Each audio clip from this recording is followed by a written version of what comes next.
हाथी और बकरी की कहानी। एक जंगल में एक हाथी और एक बकरी रहते थे। दोनों बहुत पक्के दोस्त थे। दोनों साथ में मिलकर हर दिन खाने की तलाश करते और साथ में ही खाते थे।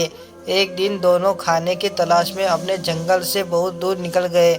वहां उन्हें एक तालाब दिखाई दिया। उसी तालाब के किनारे एक बेर का पेड़ था। बेर का पेड़ देखकर हाथी और बकरी बहुत खुश हुए।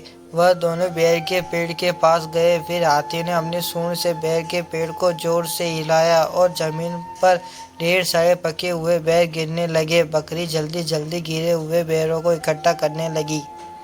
संयोगवश उसी बेर के पेड़ पर एक चिड़िया का घोंसला भी था, जिसमें चिड़िया का एक बच्चा सो रहा था और चिड़िया दाने की खोज में कहीं गई हुई थी। बेर का पेड़ जोर से हिलाने के कारण चिड़िया का बच्चा घोंसले से बाहर तालाब में गिर पड़ा और डूबने लगा।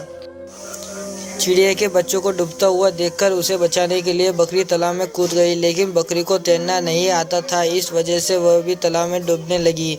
बकरी को डूबता हुआ देखकर हाथी भी तालाब में कूद गया और उसने चिड़िया के बच्चे और बकरी दोनों को डूबने से बचा लिया। इतने में चिड़िया भी वहां पर आ गई थी और वह अपने बच्चे को सही सलामत देखकर बहुत खुश हुई। उसने हाथी और बकरी को इसी तालाब और बेर के पेड़ के पास रहने के लिए कहा। तब से हाथी और बकरी भी चिड़िया के साथ उस बेर के पेड़ के नीचे रहने लगे। कुछ ही दिनों में चिड़िया का बच्चा बड़ा हो गया। चिड़िया अपने बच्चे के साथ जंगल में घूमकर आती थी और हाथी और बकरी को जंगल में किस पेड़ पर फल लगे हैं इसकी जानकारी देती थी। इस तरह हाथी, बकरी और चिड़िया मजे में रहते, खाते पीते थे।